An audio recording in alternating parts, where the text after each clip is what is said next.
Hello again, everybody. Welcome to Leading the Way Today, powered by Leadership America. I'm Scott Murray. And I'm Angel Carlton. Great to have you with us as we share with you the insights of prominent and influential leaders from some of the most recognized companies and organizations in America. We're going to be taking a peek behind the curtain at all of these successful for-profit and not-for-profit entities and share their secrets and strategies for success, as well as their perspectives on leadership and life. From culture to collaboration, creativity to innovation, transparency to diversity, we'll be addressing how these leaders in America are creating legacies and leading the way today. Hello again, everybody. Great to have you along in another edition of Leading the Way. I'm Scott Murray. And I'm Angel Carlton. And Leading the Way, we share some great information with a lot of people that have certainly been above and beyond in what they have done in their lifetimes. Some of the key leaders in corporations and nonprofits and for-profit companies and organizations all across America. And today, we are really excited because we're going to be talking a little sports. Yes. Something that I did for 32 years as a news anchor on NBC. But I tell you what, or as a sports anchor, but what's most exciting is this is a company that really has come out of nowhere. Somebody said to me a few years back, hey, what about Topgolf? I said, Topgolf, what's that mean? You know, and now it's as common as getting up in the morning. Up, yeah. Well, tell us about Topgolf. All right. Well, I find it hard to believe that there might be some people out there who've not seen one of these monstrosities, driving range concepts blown up in their areas. But Topgolf operates currently in 42 venues in the United States and the United Kingdom. It employs about 15,000 associates and serves about 13 million guests annually. And for those of you who are curious about how this concept works, the games can be played by all ages, all skills, even if you haven't golfed before. The microchipped golf balls score themselves, providing players with this instant feedback on each shot's accuracy and distance. How cool is that? And players aim for these 11 giant dartboard-like targets on a 215-yard outfield. And the farther the shot goes, the closer to the pin, the more points the player receives. Each Topgolf venue features climate-controlled hitting bays. Many of these are multi-tiered. For year-round play, food, fantastic food, by the way, beverage, music, TVs. It's a great experience. They offer and everything else for newbies like me. And let me tell you a little something about the executive chair of Topgolf Entertainment. His name is Erik Anderson. He's a leader in global innovation, and he is the founder and chief executive officer of an organization called West River Group, WRG, since 2002. WRG is a collaboration of leading investment firms providing integrated capital solutions to the global innovation economy. And then in 2018, that's right, this year, he became chairman of Singularity University. That is a global community using exponential technologies to tackle the world's biggest challenges. And he is also the executive chair of Topgolf Entertainment Group, as I mentioned. In his role, he has received numerous honors, including the Ernst & Young Entrepreneur of the Year Award. And just a year ago, he was honored by Goldman Sachs as one of their top 100 most intriguing entrepreneurs and ranked by Golf Incorporated as the number 8 most powerful person in golf. And he's also vice chair of One Hope. It's a cause-centric consumer brand and technology company, most commonly known for their award-winning wine and world-class vineyard in Napa, California. And that'll get Angel's attention for sure. And other than that, he does find a little time occasionally to play a little golf, I would imagine. Erik, welcome. Eric? Great to be here. Thank you so much. And you do find a little time to play a little golf, right? We hit some golf balls. I'm thinking you probably hit a lot of golf balls. I have. What's the best part about Topgolf in your mind? I mean, there's plenty of things that people can be a part of, but what is number one to you? Well, what's number one to me is how we're building a global sports entertainment community with this purpose of connecting people in meaningful ways.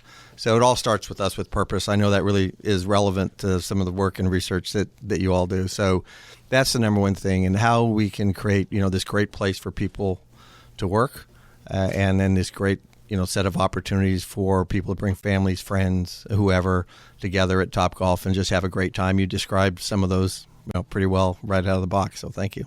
Well, you're very welcome. I tell you, Erik, one of the things that we do here on the program is we start off with a little something we call the lightning round. It's a chance for people in our audience to get to know you maybe a little quicker and more personally, because it talks about some of the things that you've been a part of in your, your journey to where you are today and where you initially came from. So let's start with number one. How about it? First job that you ever had, and what'd you learn from it? Oh, first job, other than working for my mom and dad and digging fence posts. I remember those days myself. We'll let that go. I guess I'll say two first jobs. I worked with the Parks and Recreation, umpired some baseball games and looked after some kids in the summer. And then I worked in the hardware department at Sears Hardware. Are you from this area? No, I grew up north of Spokane, Washington. So Really? I was in the Northwest. So, Interesting. Yeah, and it just, what I learned in those jobs, clearly at Sears, was showing up on time. That was a big one.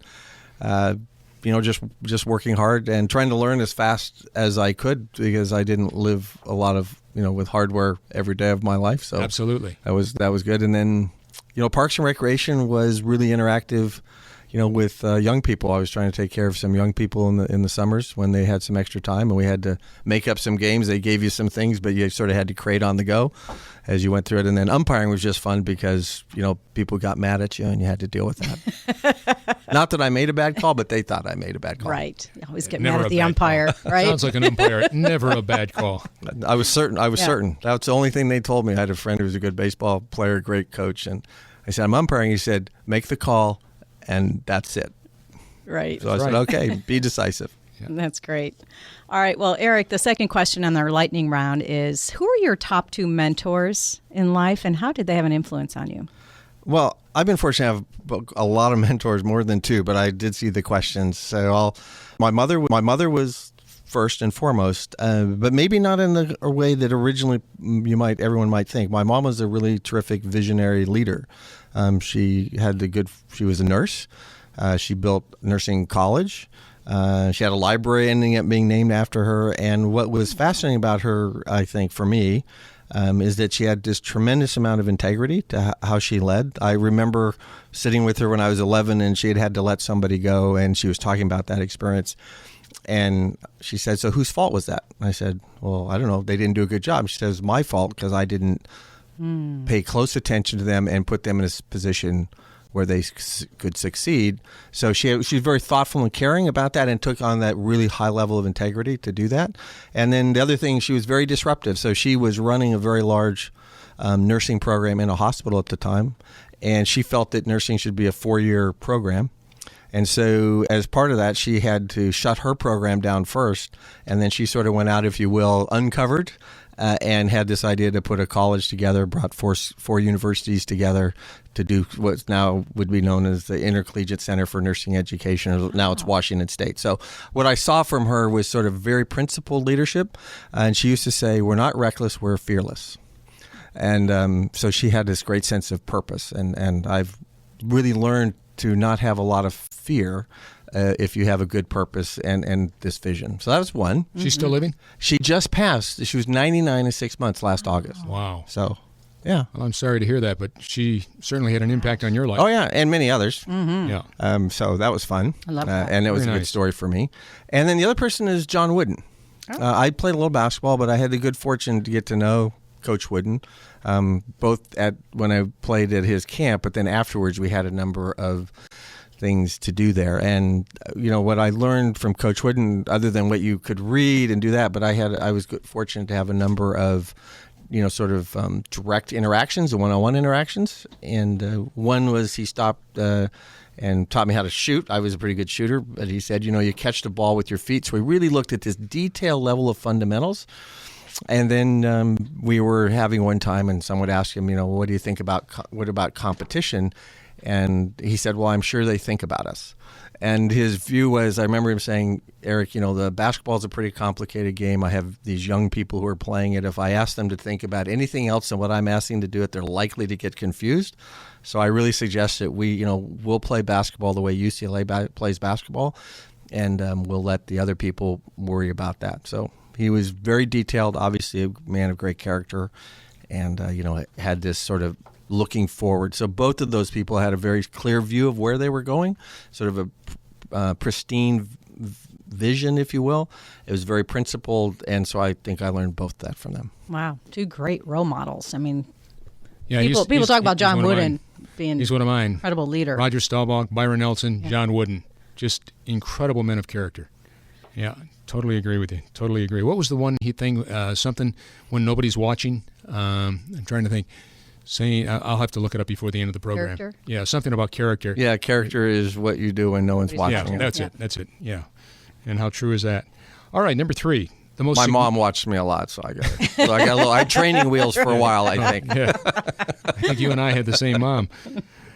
The most significant experience, or turning point for that matter, Erik, in developing your skills as the leader that you've become? Wow, that's a really good question. I think Topgolf, in a way, so I have a view of looking at life in terms of decades.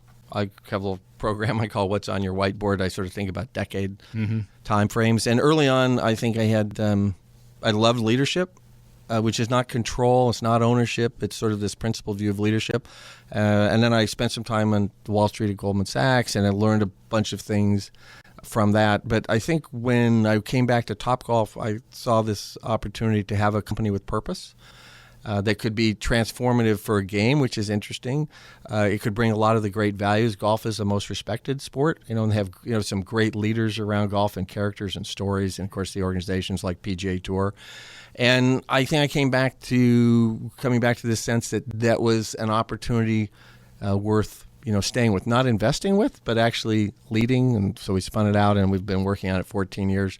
So I just think it was that idea that sort of captured my passion again for trying to be a long-term leader. Good. And did you imagine the growth? Was that fully visualized from the beginning of Topgolf? I would say some of it, but not where we are. Not where we are today. When Topgolf started, social media didn't exist, right? Facebook didn't exist, or was just at the beginning. I remember this. I live in this innovation world with the West River Group, so you could start to see how these ideas were going to converge on each other. So we could see that we could replicate Topgolf. That's kind of linear. But the ability to build this global audience and global community based on this purpose certainly emerged over the last years, and that's made us very explosive. Well, we were going to talk a little bit more about that, but let's get back to our lightning round here. So knowing where you've been and where you are now, what is the best advice you'd give a young professional?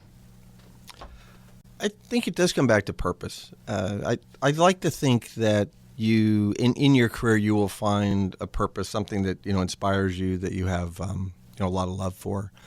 I think you have to balance that with preparing to actually be able to work against this purpose. So learning great skills, associating with great brands, and associating with really quality people and mentors along the way, so that you are preparing yourself for when that unique opportunity for you, comes your way. Awesome. Yeah. Last question, Erik, and let's play off of the purpose. How would you define your legacy? And I'm thinking you've got lots to achieve yet and lots to be done. But at this point, your legacy, how would you define it? Well, our family purpose, and it's an interesting question, is really about building. So we love to build. So I would hope at the end you sort of be, viewed as a builder. All right. Sounds good. Mm-hmm. Well, if you're ready to roll with some of the questions we've got, question number 1, quite simply, is the very fact that you have disrupted the sport of golf, but in a good way. And as Angel explained at the very top, there's a lot that you're involved with, making it a mainstream entertainment venue, completely reinventing the driving range concept, that's for sure. And then according to a recent study that we saw, Topgolf has contributed greatly to the growing popularity of the billion-dollar golf industry. So, 2 questions. What has inspired this business model, obviously, number 1, and how did it really all begin? Well, it began with 2 brothers who put chips in golf balls so they could keep score, so they didn't have to compete or didn't know what happened. So very simple idea. The opportunity when you digitized a game, which is essentially what the chip and the ball did, it made it available to everybody. We like to say sometimes golf is a 4-hour walk in a 20-minute game. So the game is actually pretty concise. So that's really how it all came together to where we are now at the beginning. Very cool. Very cool. That's a great story, and it started in the UK. It did. Yeah. So when did it come to the United States? Oh, you're going to give me this around 2000. Okay. I know they're around 2007, I think, somewhere in there, 2005. You guys have been busy. We have. That's great. Well, according to a report from the National Golf Foundation, roughly 51% of Topgolf guests in 2017 were people who had never even played traditional golf before. I thought that was fascinating. And of these non-golfers, 75% said they were interested in playing traditional golf after visiting Topgolf. So, I mean, we know that Topgolf, drew in 13 million visitors in 2017, and you're targeting a lot of the millennials as well. So you're introducing it to them. So in your opinion, Erik, how has Topgolf influenced this next generation of golfers? And was this part of the initial vision as well? Yes, as part of the initial vision was you could, make golf a game at the driving range as opposed to practice, although it was originally called target-oriented practice. But we actually changed from practice to a game, and that changes everything. And then the fact that you could add all the food and beverage and really build a world-class facility around it, coupled with, our fantastic team. And it really is a team that brings that, to life. Our associates, with our, we create moments that matter for everyone is our rallying cry. But it's that creative spirit and that spirit of caring that shows up every day, big and small, that drives this. And then that makes the game accessible to people because when they show up and then we start learning, they're immediately able to start having fun. And with fun, they're more likely to want to do other things with the game. Do you know the people that founded the sport? Oh, yeah, quite well. Okay. Are they from England? They are. Okay. Where did they get the concept as far as the chip? Because as I was sitting here and thinking to everything you're sharing with us, I remember being in Japan in the 90s, the decade of the 90s, mid-90s, and the Dallas Cowboys had an exhibition game over there. And so we were in Tokyo, and as we went to the airport, we got there, and there were, like elevated tees like you have at Topgolf, but they were hitting golf balls out over the parking lot. But there was a net over the entire parking lot where all of our buses drove in with a team to catch our flight back to the United States. I wonder if the fellas from England had seen that because the first time I saw Topgolf, that's the first thing I thought of. Oh my gosh, this is like those guys in Japan 25 years ago. I wonder if anything like that. It could have. I have no idea. I don't know that specifically. I do know that the way they tested the idea was to get like a chip out of a dog collar and drill a hole in a golf ball and then see that they could, read the chip and know where it was. And so that was sort of really? That was the okay. We've refined the chip a little bit from the dog collar days, but yes, that's how it started. Same technology though. Wow, Yeah. That's cool. That's really interesting. Yeah, it really. Yeah. And the first time I saw Topgolf, I thought it's just like Japan. Only they had a big net where you hit out into the fairways or into the grass or whatever, into the bunkers, whatever it might be. Even though the tee is elevated, you're hitting back to ground level. But they went into this net. They were just doing swings. We were playing. That's exactly right. Yeah, you were playing a full game. Right. So you've taken it to a whole different level. But I just wondered if that's where maybe that came from. How about people that might not know what Topgolf is? Several media channels on Topgolf TV, including a Battle of the Bands show, cooking competition, golf tournament, celebrity host variety shows, a documentary series on giving back to the communities. I mean, they're all there. So what is the purpose of Topgolf TV? What was the whole concept of that? Well, we came to the view that we could build a global sports entertainment community that could matter, right? Connect people in meaningful ways. That's a convergence of all these different technologies, over-the-top digital technology as well as, linear capability as well as the game and the experience. So we put together a collection of assets that would allow us, right, to build this nonstop 24/7 community. So the game itself, Top Tracer technology, which is what you see on TV. So that takes us everywhere. WGT, the World Golf Tour, which is this ability, it's the largest digital game played on mobile games, and then the content really inspired almost by Red Bull Media that we wanted to share the story, bring the community together. Our community loves on playing and fun, also food and music. So those are all the elements that come together, and so we brought it together in this 21st century sort of media idea. Gotcha. Have these shows impacted your brand as an entertainment company? 100%. People love them. We in fact, the Battle of the Bands one we just did here, Who Will Rock You, right? That's took us 8 days. Took us our fastest to 2 million views. We got to 2 million views in like 8 days. and that's on a terrific thing, right? Terrific payoff. But also, the story's great, and we're going to have a winner, and then they're going to go on a tour. And so those things are things that just our audience and our fans can just really connect to, and then they can go see them, in different places. So we're excited. Do you have kids of your own? I do. What do they think about this whole thing that Dad has created? Yeah, I got cooler. I got really cool when, I have a lovely wife, and I got pretty cool when I, got to do some things with Tim McGraw. Give a shout out to Tim, his really good friend. I got a lot cooler when, they saw something that said that Drake was at Topgolf, and then we have Justin Timberlake. So a lot of people they know or want to know sort of hang out, and therefore Dad got cooler. Very cool. Well, let me ask you one more along the same lines. Have you correlated this initiative with the attracting of new customers and or talent for that matter? Anything come to mind? Well, you mean like people who just come and play, or just like getting like a talent to do this? How is the media part of the organization helped attract customers and talent? It's just awareness, and it's on brand, right? Which is we care. So you'll see when things happen in Houston and when things happen in Las Vegas, right? We're a place that reacts to community challenges and disasters and tragedies, and then we're fun. So people just catch that looks like fun. So most people will say, if they think about Topgolf, if you say I'm going to Topgolf, you'll say, well, that'll be fun. Mm-hmm. And fun drives a lot of who we are. And why people keep coming back. Definitely. And you're catering to all of the senses when you're there. And that's innovation right there. And we talk about innovation a lot on this show. You're certainly a leader in this arena, and you've got full swing, the golf simulators with the golf suites and culinary innovation. The impressive media outlets that Scott just mentioned. And so how is innovation and this creative mindset, how is it practiced within the organization? Some people blame it on me. No. Well, let's start at the top. I mean, that's not fair. Although I would say just like a good culture of compliance and a good culture of caring and innovation is all about, is partially the tone at the top. We have a fantastic group of leaders. Our new CEO, Dolph, who I'm really enjoying working with, and our technology team.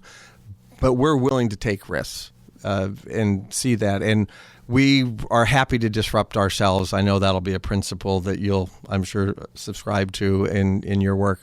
And we're always looking, and we follow the guests, and we try to have great ideas. And Topgolf became this idea. Now it's a brand as opposed to a place. And this idea is it's fun and caring. And we were just now trying to find as many ways that we can express that brand. So in the venue, out of the venue, with the swing suites, in the driving ranges, but continually bring that brand everywhere.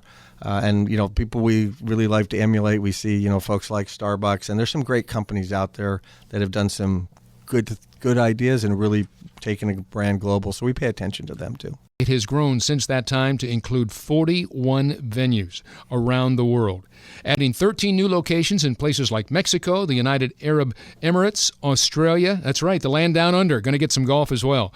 So here's my question, Erik. How do you account for the rapid growth? I mean, there isn't a company in any country in the world that wouldn't love to be a part of what you have been able to do. Incredible culture. It is a great culture. We invest in the team.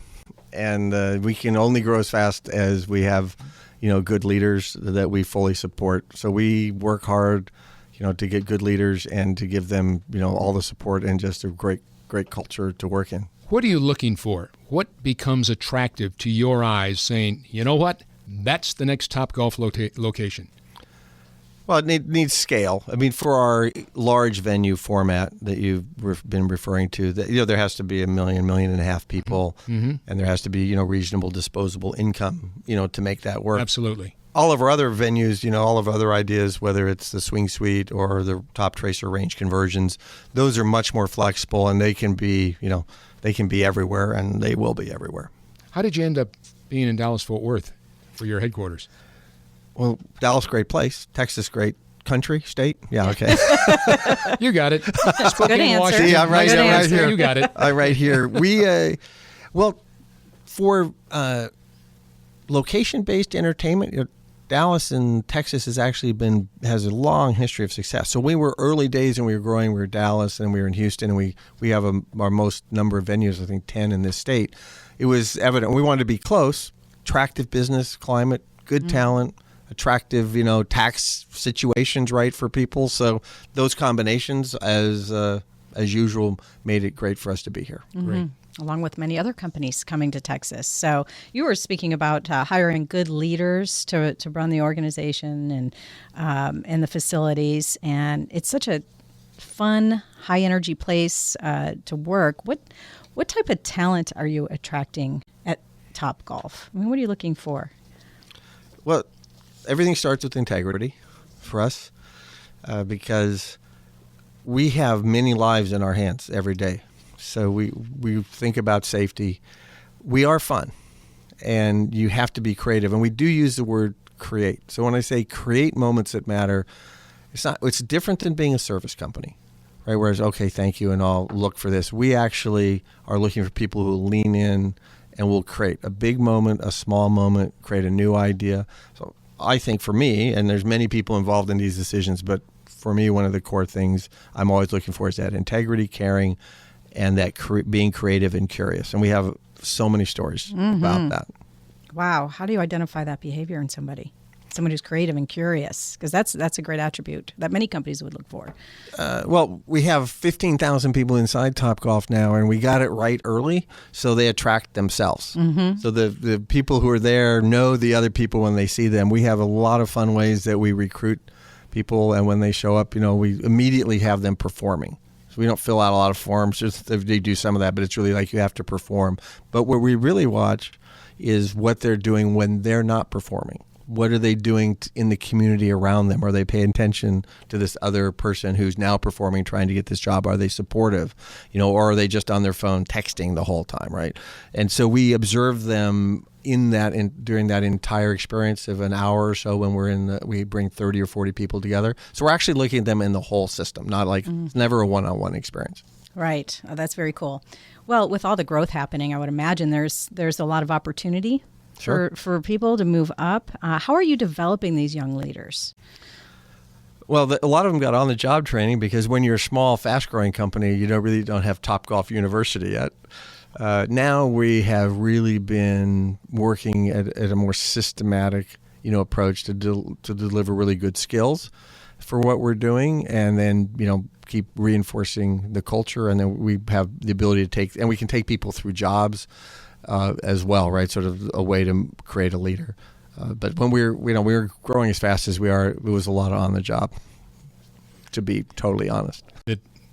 I4CP had their annual conference in Scottsdale, Arizona, and the final wrap-up party, if you want, just to kind of get together for everybody, was at Topgolf. So I thought, oh, this is great. This is fantastic, because at the time we were thinking about having you on the air. And I got there, and it was the first time that I'd really just kind of looked all around at what was there. I'd never gone to eat food or do any of the other things, and I got to thinking, look at the verticals here. We're talking about an entertainment company, a sporting company, a media company, a technology company, and as I mentioned, a food establishment. It was almost like, people were flipping burgers and doing this and doing that, and I thought this is so many things to so many people. So I just wondered, with so many layers to the business, how would you describe the culture of the organization that you've created? This is around hitting a little dimpled ball, but it's become so much more than that. Well, the transformation of the company to connecting people in meaningful ways, it has been the transformation. And that, when you get that in creating moments that matter, those two ideas are sort of this North Pole, this North Star every day. And that's what organizes the company. Because you can't tell people real time, everything to do. That's just not possible in the environment you just described. But they can think about, creating moments that matter, and they can bring people together. So that is what has made this happen now. We mentioned a couple of minutes ago about the fact that you're looking at new locations in the Emirates, Arab Emirates, Australia, all around the world, any place on the planet. So my question then to you is, when you have different cultures all around with all these different countries, different people, different nationalities, different languages. How do you make sure that the culture that you have created in the first place continues to be the way you want it, no matter where you might go on the planet? Well, that's going to be a challenge, and since we don't have 50 outside of the country or China, that's a challenge for us. I think there's some good principles that we're using. Certain countries will be easier. Australia looks pretty easy. Mm-hmm. China will clearly be more complex. We bring those people to us. So, the Topgolf doesn't just sneak up on you by the time you do it. The first one takes 18 months or something by the time they get going. So they come, spend time at our venues, they work in our venues. And then we have what we call tee-up crews, and we actually take our teams, people, and then they get to go to Australia, so pretty cool thing. And we move them there for like 30, 40, 60 days, maybe 30 of them. And we do this everywhere. They actually stand up the facility with those teammates. But choosing the partner is crucial because they have to believe and share with you, these principles and these values. And we've been very fortunate with the partners we have. We're confident in them. And one thing working for you is the fact that golf is a universal game. It doesn't matter where you go, whether you're in Australia, whether you're in China, in Japan, in Europe, people are playing golf. Yeah, they understand it. It's quite, it's known. So people are drawn that helps. to that. Well, you've been the only concept of its kind. You created this incredible concept. You've held the marketplace, and you've had a tremendous impact on the sport of golf. Now competition is starting to creep up a little, and how do you plan to stay ahead of the game? Sort of my John Wooden quote. We we do what we do. We're flattered by competition. We certainly expect competition. We're competing in the attention economy. That's where we really live. So that means any way that people know the game Fortnite or things like that, which has just taken over the world, right? So we realize that we have to pay attention to the global entertainment and attention economy, and find very good reasons, both new ideas that like the Battle of the Bands or Who Will Rock You, great food, our involvement with music. We have to continue to have those ideas that are universal and enduring that will bring people, together. But we are competing against not just people who are trying to do what we're doing, but everybody, Disney. Sometimes Instagram's our friend, sometimes it's not, right? And those sort of things. So we're very integrated and very aware of those trends and those developments, across the attention economy and the entertainment, virtual reality, all that.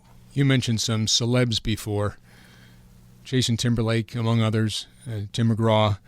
I just wondered, what if some people that might be on the PGA Tour or golfers that are professional golfers by trade, and this is what they do for a living, what has their response been to this incredible thing that you've created? Well, they really love it.